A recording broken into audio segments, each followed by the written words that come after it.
नमस्कार। दोपहर समाचार में आपका स्वागत है।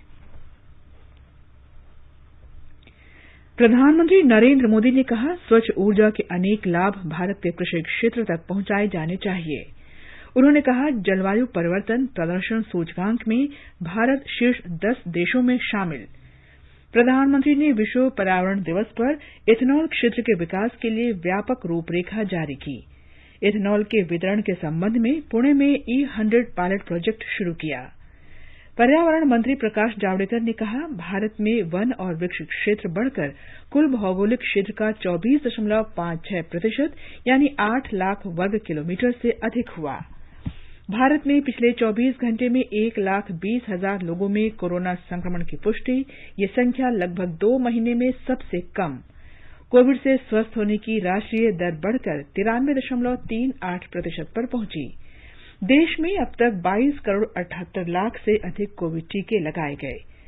दिल्ली में कुछ और गतिविधियों में छूट के साथ लॉकडाउन की अवधि बढ़ाई गई। बाजार और मॉल सम विषम आधार पर फिर खुलेंगे। तमिलनाडु में भी कुछ रियायतों के साथ लॉकडाउन की अवधि 14 जून तक बढ़ाई गई।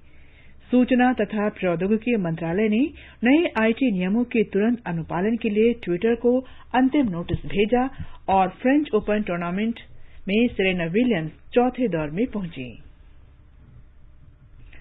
दोपहर समाचार में प्रियंका अरोड़ा के साथ मैं कनकलता। कोरोना संक्रमण को देखते हुए श्रोताओं से अपील है कि लापरवाही न बरतें और इन आसान उपायों का पालन कर सुरक्षित रहें। मास्क लगाएं, 2 गज की सुरक्षित दूरी बनाए रखें, बार-बार हाथ धोएं, चेहरा साफ रखें और टीका जरूर लगवाएं। लोगों को कोविड से संबंधित जानकारी देने और उनके मार्गदर्शन के लिए राष्ट्रीय हेल्पलाइन कार्य कर रही है। इसका नंबर है 01123978046 और 1075। और अब समाचार विस्तार से। प्रधानमंत्री नरेंद्र मोदी ने कहा है कि स्वच्छ ऊर्जा के अनेक लाभ देश के कृषि क्षेत्र तक पहुंचे हैं। विश्व पर्यावरण दिवस के अवसर पर एक वर्चुअल कार्यक्रम को संबोधित करते हुए प्रधानमंत्री ने कहा कि इथेनॉल आज पर्यावरण को स्वस्थ बनाए रखने में प्राथमिकता बन गया है। उन्होंने कहा कि सरकार खेती के लिए इथेनॉल के उत्पादन और इस्तेमाल पर ध्यान केंद्रित कर रही है। देश भर में आधुनिक प्रौद्योगिकी का इस्तेमाल करते हुए फसल अवशेष आधारित फैक्ट्रियां लगाई जा रही हैं।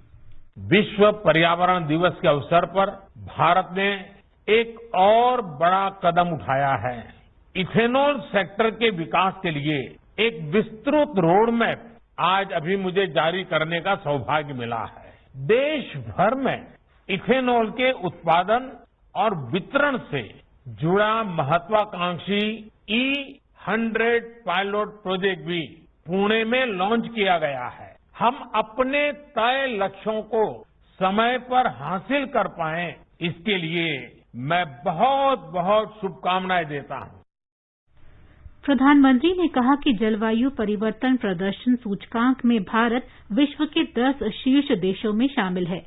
उन्होंने कहा कि भारत भविष्य में ऊर्जा क्षेत्र में परिवर्तन का मार्ग प्रशस्त कर रहा है। जलवायु परिवर्तन के खतरे से निपटने के लिए जो वैश्विक प्रयास चल रहे हैं, उनमें भारत एक आशा की किरण बनकर के उभरा है। एक विश्वस्त मानव जात के कल्याण के लिए एक विश्वस्त साथी के रूप में आज भारत ने अपनी पहचान बनाई है। जो दुनिया कभी भारत को एक चुनौती के रूप में देखती थी, क्लाइमेट चेंज, भारत की इतनी बड़ी आबादी, लोगों को लगता है संकट यहीं से आएगा, आज स्थिति बदल गई। आज हमारा देश क्लाइमेट जस्टिस का अगुवा बनकर उभर रहा है। श्री मोदी ने कहा कि हाल के वर्षों में सौर ऊर्जा के उत्पादन में 15% वृद्धि हुई है। सरकार गुजरात के कच्छ क्षेत्र में हाइब्रिड ऊर्जा पावर प्लांट लगा रही है। उन्होंने कहा कि लोग प्लास्टिक के एकल उपयोग को समाप्त के नए तरीके अपना रहे हैं और प्रत्येक परिवार में LED बल्ब के इस्तेमाल को बढ़ावा दिया जा रहा है। श्री मोदी ने कहा कि भारत सौर ऊर्जा के क्षेत्र में व्यापक वैश्विक दृष्टिकोण के साथ आगे बढ़ रहा है। उन्होंने कहा कि अंतर्राष्ट्रीय सौर गठबंधन एक सूरज, एक धरती, एक ग्रिड के विजन और आपदा का सामना करने में सक्षम ढांचा कायम करने संबंधी गठबंधन जैसे उपायों में भारत अपनी भागीदारी निभा रहा है। उन्होंने कहा कि किसानों के लिए कचरे और कृषि अवशेषों से ऊर्जा पैदा करने के उपाय अपनाए जा रहे हैं। घरों और खेतों से निकला कचरा हो, स्क्रैप मेटल हो, लिथियम आयन बैटरीज हो, ऐसे अनेक क्षेत्रों में रिसाइकलिंग को नई टेक्नोलॉजी के माध्यम से प्रोत्साहित किया जा रहा है। इससे जुड़ा एक्शन प्लान जिसमें रेगुलेटरी और डेवलपमेंट से जुड़े सभी पहलू होंगे, इसको आने वाले महीनों में अमल में लाया जाएगा। श्री मोदी ने कहा कि हाइब्रिड और इलेक्ट्रिक वाहनों के विकास के साथ निवेश और रोजगार के नए अवसर खुल रहे हैं। प्रधानमंत्री ने 2020 से 2025 के दौरान भारत में इथेनॉल मिश्रण की रूपरेखा के बारे में एक विशेषज्ञ समिति की रिपोर्ट जारी की। आज हमने पेट्रोल में 20% इथेनॉल ब्लेंडिंग के लक्ष्य को 2025 तक पूरा करने का संकल्प किया है। पहले जब सोचा था तो ये सोचा था कि ये 2030 तक हम करेंगे, लेकिन पिछले कुछ दिनों में जिस प्रकार से सफलताएं मिली हैं, जन सामान्य का सहयोग मिला है, लोगों में जागरूकता आई है और हर कोई इसके महत्व को समझने लगा है, और इसके कारण अब हमने 2030 में जो करना चाहते थे उसको 5 साल कम करके 2025 तक करने का निर्णय किया है। प्रधानमंत्री ने इस अवसर पर देश के विभिन्न भागों के किसानों से बातचीत भी की। पुणे के एक किसान बालू वाघमारे ने कहा कि ऑर्गेनिक उत्पादन लोकप्रियता हासिल कर रहा है और नए तरीकों से ऑर्गेनिक खेती करने वाले किसान सामान्य से अधिक लाभ कमा रहे हैं। उत्तर प्रदेश के एक गन्ना किसान अरविंद ने श्री मोदी से कहा कि उनके क्षेत्र में इथेनॉल किसानों का मुनाफा बढ़ाने में मदद कर रहा है। उन्होंने कहा कि किसान गुणवत्तापूर्ण उत्पादन बढ़ाने के लिए यूरिया और इथेनॉल का इस्तेमाल कर रहे हैं। इथेनॉल प्लांट सर लगा है तो इससे हमको लाभ सर ये मिला है, जो इथेनॉल जो बिकता है सरकार खरीद लेती है, उससे पेमेंट जल्दी होता है मिल वालों को, मिल वाले हमको पेमेंट कर देते हैं, उससे हमको बहुत लाभ है सर। हम अपना टाइम से जो पेमेंट मिल जाता है तो हर चीज टाइम से कर लेते हैं। प्रधानमंत्री से बातचीत में गुजरात से अमित कुमार ने बताया कि कचरे से बायोगैस पैदा करने वाले नए संयंत्रों से किसानों को लाभ हो रहा है। जो गोबर हम स्टोरेज करते थे पहले, वो करने की जरूरत नहीं होती है, वो एरिया पूरा क्लीन रहता है और क्लीनिंग की भी परेशानी नहीं रहती है और तुरंत इनकम हो जाती है और फर्टिलाइजर के रूप में हमें मिल जाता है वापस। इस अवसर पर पर्यावरण मंत्री प्रकाश जावड़ेकर ने कहा कि भारत में हर दिन पर्यावरण दिवस होता है। उन्होंने कहा कि भारत में वृक्षों, मवेशियों और पक्षियों का हमेशा सम्मान किया जाता है। श्री जावड़ेकर ने कहा कि प्रधानमंत्री नरेंद्र मोदी के मार्गदर्शन में देश पर्यावरण के प्रति अपने दायित्व निभा रहा है। प्रधानमंत्री जी ने 2 कल्पनाएं पेरिस में रखी, उसको हमें आगे ले जाना, ये हमारा मुख्य काम है, लाइफस्टाइल और क्लाइमेट जस्टिस। और ये दोनों प्रियम्बल में आए, लेकिन उसको आचरण में लाने के लिए भी हम हर बार सभी देशों के साथ सलाह मशवरा करते हैं। केंद्रीय पर्यावरण, वन और जलवायु परिवर्तन मंत्री प्रकाश जावड़ेकर ने कहा है कि भारत उन कुछ देशों में शामिल है जहां पिछले दशक में वन क्षेत्र वास्तव में बढ़ा है। विश्व पर्यावरण दिवस पर श्री जावड़ेकर ने कहा कि देश में वन और वृक्ष क्षेत्र बढ़कर कुल भौगोलिक क्षेत्र का 24.56% यानी 8 लाख वर्ग किलोमीटर से अधिक हो गया है। उन्होंने कहा कि भारत में पिछले 6 वर्षों में वन और वृक्ष क्षेत्र 15,000 वर्ग किलोमीटर बढ़ा है। केंद्रीय पर्यावरण मंत्री ने कहा कि भारत में समृद्ध वन्य जीव और जैव विविधता है। उन्होंने कहा कि इस समय दुनिया के 70% बाघ और एशियाई शेर तथा 60% चीते भारत में हैं। उन्होंने कहा कि पिछले 7 वर्षों में बाघों की संख्या में लगातार वृद्धि वन्यजीव और पर्यावरण संरक्षण को लेकर सरकार की प्रतिबद्धता दर्शाती है। प्रधानमंत्री नरेंद्र मोदी ने भारत में इथेनॉल मिश्रण 2020 से 2025 की रूपरेखा के बारे में विशेषज्ञ समिति की रिपोर्ट आज जारी की। ये रिपोर्ट नीति आयोग ने पेट्रोलियम और प्राकृतिक गैस मंत्रालय के सहयोग से तैयार की है। विशेषज्ञ समिति ने इथेनॉल मिश्रित पेट्रोल के उत्पादन और आपूर्ति के बारे में रूपरेखा की अनुशंसा की है। हमारे संवाददाता ने बताया है कि इस रिपोर्ट में इथेनॉल मिश्रित पेट्रोल की उत्पादन क्षमता और इस्तेमाल को बढ़ाने की कई सिफारिशें की गई हैं। भारत ने पिछले वित्त वर्ष में 185 मीट्रिक टन पेट्रोलियम का आयात किया। पेट्रोलियम के आयात पर 551 अरब अमेरिकी डॉलर से अधिक खर्च किए गए।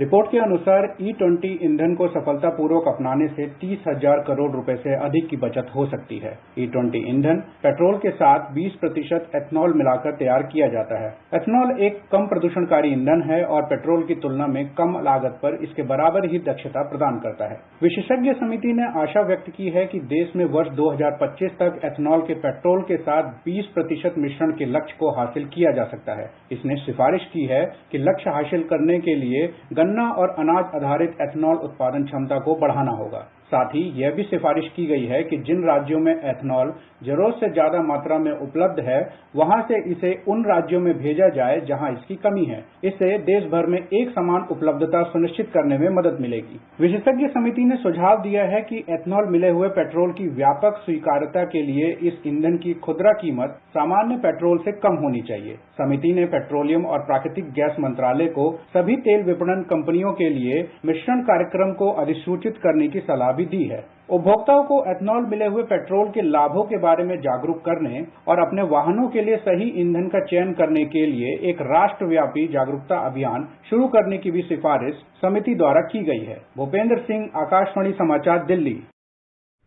विश्व पर्यावरण दिवस प्रकृति के महत्व के प्रति लोगों को जागरूक करने के लिए हर वर्ष 5 जून को मनाया जाता है। संयुक्त राष्ट्र महासभा ने 1972 में स्टॉकहोम सम्मेलन में विश्व पर्यावरण दिवस मनाने की घोषणा की थी। इस वर्ष के विश्व पर्यावरण दिवस का विषय है पुनः चिंतन, पुनः सृजन और पुनः स्थापना। विश्व पर्यावरण दिवस के अवसर पर तटरक्षक बल ने आज कर्नाटक के करवार जिले में अपने आवासीय क्षेत्र और मुख्यालय में करीब 300 पौधे लगाए। पर्यावरण में योगदान के अलावा नौसेना कर्नाटक के उत्तरी कन्नड़ जिले में महामारी का दुष्प्रभाव कम करने में भी महत्वपूर्ण भूमिका निभा रही है। भारतीय नौसेना के विशेषज्ञों ने जिले में ऑक्सीजन वितरण की खामियां दूर करने में योगदान दिया। नौसेना की एक टीम ने ग्रामीण क्षेत्रों में ऑक्सीजन की भरोसेमंद आपूर्ति सुनिश्चित की है। बेंगलुरु के केम्पेगौड़ा अंतर्राष्ट्रीय हवाई अड्डे ने वर्ष 2020-21 में लगभग 22 लाख यूनिट ऊर्जा की बचत की है। विश्व पर्यावरण दिवस पर बेंगलुरु अंतर्राष्ट्रीय हवाई अड्डा लिमिटेड ने बताया कि हवाई अड्डा अपनी 98% ऊर्जा जरूरत नवीकरणीय ऊर्जा स्रोतों से पूरा करता है। बेंगलुरु हवाई अड्डे का प्रबंधन करने वाली इस कंपनी के प्रबंध निदेशक और मुख्य कार्यकारी अधिकारी हरि मरार ने बताया कि पर्यावरण संरक्षण और कार्बन उत्सर्जन कम करने के लिए विभिन्न उपाय किए गए हैं। हवाई अड्डे ने सौर ऊर्जा की खपत बढ़ाकर 5 करोड़ यूनिट से अधिक कर दी है।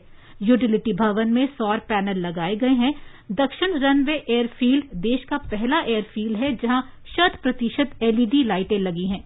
LED बल्बों का इस्तेमाल स्ट्रीट लाइटों, पैरामीटर लाइटों और एयरफील्ड लाइटों में किया जाता है, जिससे गैर नवीकरणीय ऊर्जा पर निर्भरता कम हो रही है।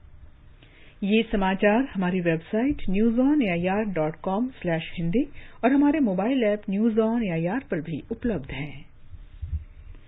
दोपहर समाचार में आपका फिर स्वागत है। स्वास्थ्य मंत्रालय ने बताया है कि पिछले 24 घंटे में देश में 1,20,000 लोगों में संक्रमण की पुष्टि हुई। यह संख्या पिछले 58 दिन में सबसे कम है। दैनिक संक्रमित लोगों की संख्या लगातार 9वें दिन 2 लाख से कम रही। लगातार 23वें दिन संक्रमित लोगों की दैनिक संख्या की तुलना में संक्रमण मुक्त होने वालों की संख्या अधिक रही। पिछले 24 घंटे में 1,97,000 से ज्यादा लोग स्वस्थ हुए। कोविड से ठीक होने की राष्ट्रीय दर में लगातार सुधार हो रहा है और इस समय ये दर 93.38% है। इस बीच राष्ट्रव्यापी टीकाकरण अभियान के तहत अब तक 22 करोड़ 78 लाख से अधिक टीके लगाए जा चुके हैं। देश में अब तक 2 करोड़ 67 लाख से ज्यादा लोग संक्रमण से उबर चुके हैं। भारत में कोविड मरीजों की संख्या लगातार कम हो रही है। इस समय 15,55,248 मरीजों का उपचार किया जा रहा है। साप्ताहिक संक्रमण दर 6.89% है। दैनिक पॉजिटिविटी दर घटकर 5.78% रह गई है। ये दर पिछले 12 दिन से 10% से कम चल रही है। पिछले 24 घंटे में देश में 3,380 लोगों की कोविड से मौत हुई। आगे बढ़ने से पहले मुख्य समाचारों पर एक नजर। प्रधानमंत्री नरेंद्र मोदी ने कहा, स्वच्छ ऊर्जा के अनेक लाभ भारत के कृषि क्षेत्र तक पहुंचाए जाने चाहिए।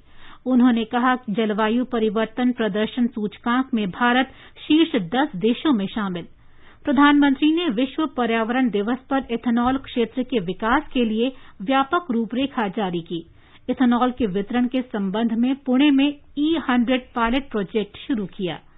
पर्यावरण मंत्री प्रकाश जावड़ेकर ने कहा, भारत में वन और वृक्ष क्षेत्र बढ़कर कुल भौगोलिक क्षेत्र का 24.56% यानी 8 लाख वर्ग किलोमीटर से अधिक हुआ। भारत में पिछले 24 घंटे में 1,20,000 लोगों में कोरोना संक्रमण की पुष्टि। ये संख्या लगभग 2 महीने में सबसे कम। कोविड से स्वस्थ होने की राष्ट्रीय दर बढ़कर 93.38% पर पहुंची। देश में अब तक 22 करोड़ 78 लाख से अधिक कोविड टीके लगाए गए। दिल्ली में कुछ और गतिविधियों में छूट के साथ लॉकडाउन की अवधि बढ़ाई गई। बाजार और मॉल सम विषम आधार पर फिर खुलेंगे। तमिलनाडु में भी कुछ रियायतों के साथ लॉकडाउन की अवधि 14 जून तक बढ़ाई गई। सूचना और प्रौद्योगिकी मंत्रालय ने नए आईटी नियमों के तुरंत अनुपालन के लिए ट्विटर को अंतिम नोटिस भेजा और फ्रेंच ओपन टूर्नामेंट में सेरेना विलियम्स चौथे दौर में पहुंची। केंद्रीय स्वास्थ्य और परिवार कल्याण मंत्रालय ने बताया है कि राज्यों और केंद्र शासित प्रदेशों के पास अब भी 1 करोड़ 65 लाख से अधिक कोविड टीके उपलब्ध हैं। केंद्र सरकार ने राज्यों और केंद्र शासित प्रदेशों को अब तक 24 करोड़ 30 लाख से अधिक कोविड टीके उपलब्ध कराए हैं। इनमें से 22 करोड़ 65 लाख से अधिक वैक्सीन का उपयोग किया गया है, जिसमें खराब हुई वैक्सीन भी शामिल है। केंद्र सरकार राज्यों और केंद्र शासित प्रदेशों को टीकों की सीधी खरीद भी सुगम बना रही है। केंद्र कोविड महामारी के दौरान लोगों की सुविधा के लिए बनाए गए राष्ट्रीय स्तर की 4 हेल्पलाइन नंबर के बारे में जागरूकता पैदा कर रहा है। सूचना और प्रसारण मंत्रालय अपने विभिन्न विभागों के जरिए इन हेल्पलाइन के बारे में जागरूकता बढ़ा रहा है। विभिन्न हेल्पलाइन नंबर इस प्रकार हैं। कोविड संबंधी सवालों के जवाब देने के लिए स्वास्थ्य और परिवार कल्याण मंत्रालय की हेल्पलाइन है 1075। महिला और बाल विकास मंत्रालय की चाइल्ड हेल्पलाइन है 1098। वरिष्ठ नागरिकों के लिए सामाजिक न्याय और अधिकारिता मंत्रालय की हेल्पलाइन है 14567 और मनोवैज्ञानिक सहायता के लिए राष्ट्रीय मानसिक स्वास्थ्य तथा तंत्रिका विज्ञान संस्थान निमहांस का नंबर है 080461100007। दिल्ली में अगले सप्ताह से पाबंदियों में कुछ ढील के साथ लॉकडाउन जारी रहेगा। मीडिया से बातचीत में दिल्ली के मुख्यमंत्री अरविंद केजरीवाल ने बताया कि बाजार और मॉल सम विषम आधार पर खुलेंगे और दिल्ली मेट्रो की सेवा 50% क्षमता के साथ फिर शुरू होगी। निजी कार्यालय 50% कर्मचारियों के साथ काम कर सकेंगे। सरकारी दफ्तरों के ग्रुप ए श्रेणी के सभी अधिकारियों और ग्रुप बी श्रेणी के 50% अधिकारियों को काम करने की अनुमति होगी। मुख्यमंत्री ने कहा कि उनकी सरकार कोविड-19 की तीसरी लहर का सामना करने के लिए तैयार है और बाल चिकित्सा कार्यदल गठित किया गया है। उन्होंने कहा कि कोरोना के नए रूपों का पता लगाने के लिए 2 जीनोम सीक्वेंसिंग प्रयोगशालाएं स्थापित की जाएंगी। तमिलनाडु के मुख्यमंत्री एमके स्टालिन ने कुछ रियायतों के साथ राज्य में लॉकडाउन 1 सप्ताह के लिए बढ़ा दिया है। संशोधित दिशा निर्देश कल से 14 जून तक लागू रहेंगे। सरकार ने उन 11 जिलों के लिए अलग से दिशा निर्देशों की घोषणा की है जहां कोविड के मामलों की संख्या चिंता का विषय है। ब्यौरा हमारे संवाददाता से। नए दिशा निर्देशों के अनुसार वस्त्र और आभूषणों की दुकानों के अलावा अन्य दुकानें सुबह 6 बजे से शाम 5 बजे तक खुलेंगी। खुले स्थानों पर पटरी पर दुकानों और मछली बाजार खोलने की अनुमति होगी। सभी सरकारी कार्यालय 30% कर्मचारियों के साथ कार्य करेंगे। पंजीकरण वाली हाउसकीपिंग सेवाओं, इलेक्ट्रीशियन, प्लम्बर, मोटर मैकेनिक, बढ़ई, टैक्सी और ऑटो को अनुमति होगी। नीलगिरी, कोडाईकनाल, येरकॉड, येलागिरी और कुतरालम की आपात यात्रा के लिए जिला अधिकारियों की अनुमति लेनी पड़ेगी। निर्यात कंपनियों में सीमित गतिविधियों के लिए 10% कामगारों को अनुमति होगी। ठेलों और रेहड़ी पर फल और सब्जियां बेचने की अनुमति होगी। मुख्यमंत्री ने लोगों को सलाह दी है कि वे अपने इलाके से ही चीजें खरीदें और इस काम के लिए दुपहिया या कार का प्रयोग न करें। चेन्नई से जॉय की रिपोर्ट के साथ समाचार कक्ष से अंजुम आलम। मध्य प्रदेश के मुख्यमंत्री शिवराज सिंह चौहान ने कहा है कि राज्य में म्यूकोरमाइकोसिस के इलाज के लिए एम्फोटेरिसिन बी इंजेक्शन पर्याप्त मात्रा में उपलब्ध है। कल राज्य में 798 लोगों में संक्रमण की पुष्टि हुई। 2045 मरीज संक्रमण से मुक्त हुए। हमारे संवाददाता ने बताया है कि राज्य में कोविड मरीजों की संख्या 12,889 रह गई है। प्रदेश के 32 जिले ग्रीन जोन में हैं, जहां साप्ताहिक पॉजिटिविटी दर 1% से कम है। राज्य के शेष 20 जिले ऑरेंज जोन में हैं, जहां साप्ताहिक पॉजिटिविटी दर 1% से 5% के बीच है। सक्रिय मामलों की संख्या घटकर 12,889 हो गई है। पॉजिटिविटी दर घटकर 0.9% हो गया है। वहीं प्रतिदिन किए जा रहे परीक्षणों की संख्या 80,000 के करीब पहुंच गई है। अलीराजपुर, छतरपुर और झाबुआ जिले में एक भी नया मामला सामने नहीं आया है, जबकि 3 जिलों बुरहानपुर, कटनी और मंडला में एक नया मामला सामने आया है। राज्य के सिर्फ 4 जिलों इंदौर, भोपाल, जबलपुर और सागर में 15 से अधिक मामले सामने आए हैं। पूजा पी वर्धन, आकाशवाणी समाचार, भोपाल। उत्तर प्रदेश के मुख्यमंत्री योगी आदित्यनाथ ने कहा है कि राज्य में अगले महीने से प्रतिदिन 10 लाख कोविड टीके लगाए जाएंगे। हमारे संवाददाता ने बताया है कि महिलाओं के लिए विशेष टीकाकरण शिविर का आयोजन किया जाएगा।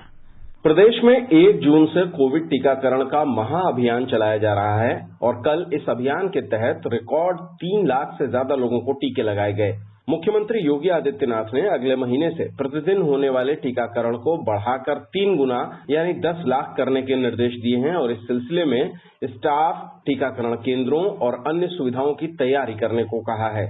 उन्होंने कहा कि राज्य में टीकाकरण अभियान के लिए पर्याप्त मात्रा में वैक्सीन उपलब्ध है। आने वाले सोमवार से प्रदेश के हर जिले में कम से कम 2 विशेष टीकाकरण सत्र सिर्फ महिलाओं के लिए आयोजित किए जाएंगे, ताकि ज्यादा से ज्यादा संख्या में महिलाओं को टीके लगाए जा सकें। सरकार ने व्यापारी संगठनों, हाउसिंग सोसाइटी और दूसरी संस्थाओं को आगे आने और अपने जिले के मुख्य चिकित्सा अधिकारी से विशेष टीकाकरण सत्र आयोजित करवाने के संबंध में संपर्क करने की अपील की है। सुशील चंद्र तिवारी, आकाशवाणी समाचार, लखनऊ। महाराष्ट्र में लोगों के कई समूह जरूरतमंद लोगों और अस्पताल में भर्ती कोविड रोगियों के परिजनों की मदद के लिए आगे आए हैं। इन समूहों ने निराशा के माहौल में उम्मीद की किरण जगाई है। ऐसा ही एक संगठन नंदुरबार का श्री सुवर्णा युवा शक्ति समूह है, जो दिन में 2 बार लगभग 1000 लोगों को भोजन कराता है। शुरुआती 8 दिन में इस समूह के लोगों ने गरीबों और बेघर लोगों को अपनी जेब से खर्च कर भोजन वितरित किया, लेकिन बाद में बहुत से लोग इन युवाओं की मदद के लिए आगे आए और अब गरीबों को भोजन देने के उनके मिशन का विस्तार होता जा रहा है। ये काम करते हुए इन्हें अब 1 महीना से अधिक समय हो चुका है। आरंभ में ये युवा अपने परिवार के सदस्यों की सहायता से भोजन तैयार किया करते थे। बाद में इन्होंने हर तरह का खाना बनाने में विशेषज्ञता हासिल कर ली। ये लोग भोजन को डिब्बों में पैक करते हैं और उसे रोगियों, बेघर और मजबूर लोगों को वितरित करते हैं। उनके सच्चे काम से शहर में और भी बहुत से लोगों को प्रेरणा मिल रही है। अभिनेता राकेश बेदी ने लोगों से टीका लगवाने की अपील की है। आकाशवाणी समाचार से बातचीत में श्री बेदी ने कहा कि कोरोना वायरस की चुनौती से निपटने के लिए टीका महत्वपूर्ण उपाय है।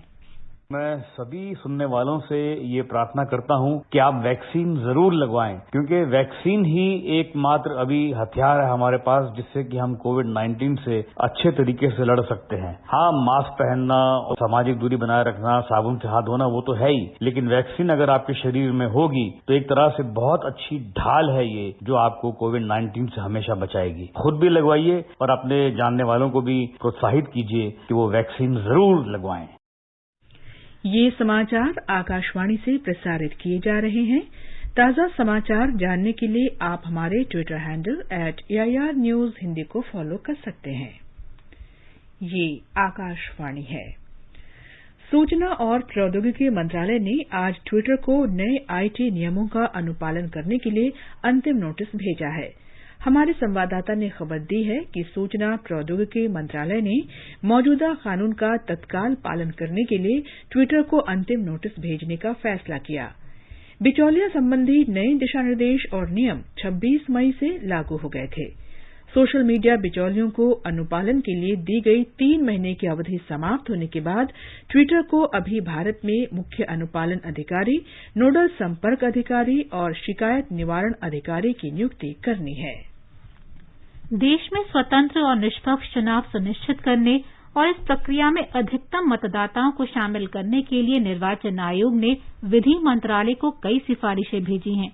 इनमें उम्मीदवारों द्वारा झूठा शपथ पत्र देने के मामले में उम्मीदवारी रद्द करने और कारावास की अवधि बढ़ाकर 2 वर्ष करने की सिफारिश भी शामिल है।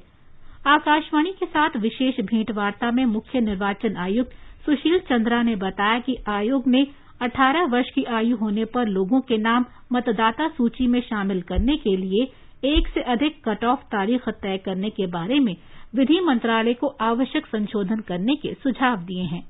हम चाहते हैं कि पूरे साल में कई तिथियां हों, जब वो 31 मार्च तक है, वो 18 साल प्राप्त कर लेता है, तब भी वो वोटर बन जाना चाहिए। विधि मंत्रालय से विचार विमर्श भी हुआ है और उनको सुझाव भी भेजा हुआ है। दूसरा हमारा जो इम्पोर्टेंट सुझाव है वो ये है कि हमारा जो इलेक्टोरल रोल है उसको हम आधार से भी लिंक कर दें, सो दैट अगर कहीं पर भी डुप्लीकेट वोटर्स, किसी एक आदमी ने अपना नाम 3 जगह लिखवाया हुआ है, उसको हम ट्रेस कर सकें और उसको हम खत्म कर सकें।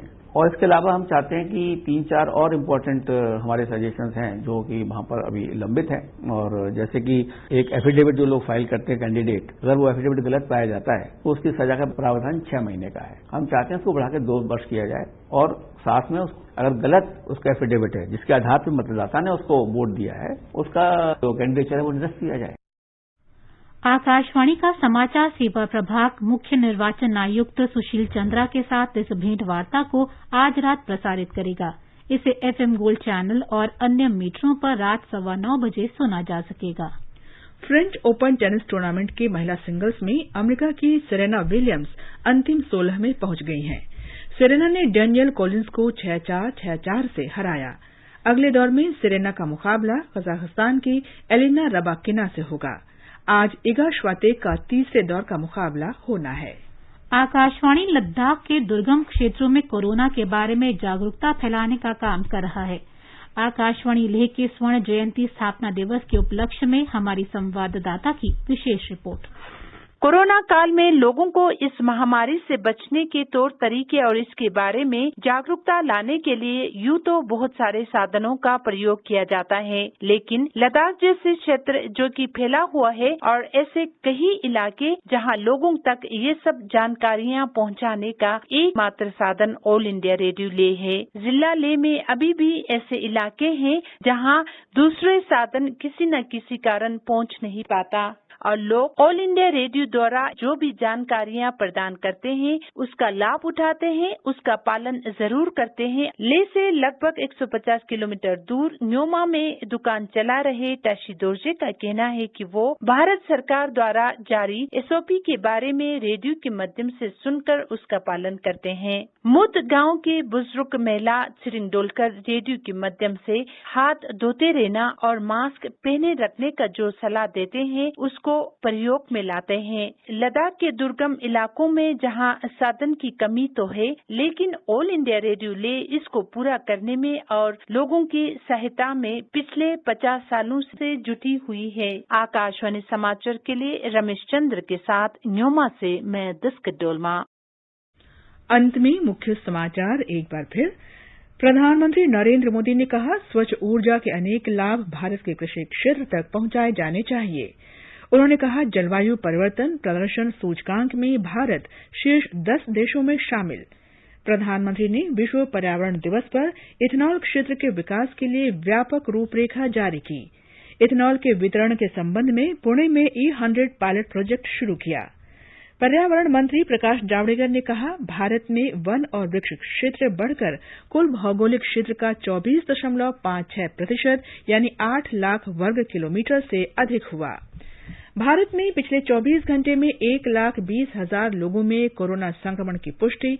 ये संख्या लगभग 2 महीने में सबसे कम। कोविड से स्वस्थ होने की राष्ट्रीय दर बढ़कर 93.38% पर पहुंची। देश में अब तक 22 करोड़ 78 लाख से अधिक कोविड टीके लगाए गए। दिल्ली में कुछ और गतिविधियों में छूट के साथ लॉकडाउन की अवधि बढ़ाई गई। बाजार और मॉल सम विषम आधार पर फिर खुलेंगे। तमिलनाडु में भी कुछ रियायतों के साथ लॉकडाउन की अवधि 14 जून तक बढ़ाई गई और सूचना तथा प्रौद्योगिकी मंत्रालय ने नए आईटी नियमों के तुरंत अनुपालन के लिए ट्विटर को अंतिम नोटिस भेजा। इसके साथ ही दोपहर समाचार का ये अंक समाप्त हुआ। नमस्कार।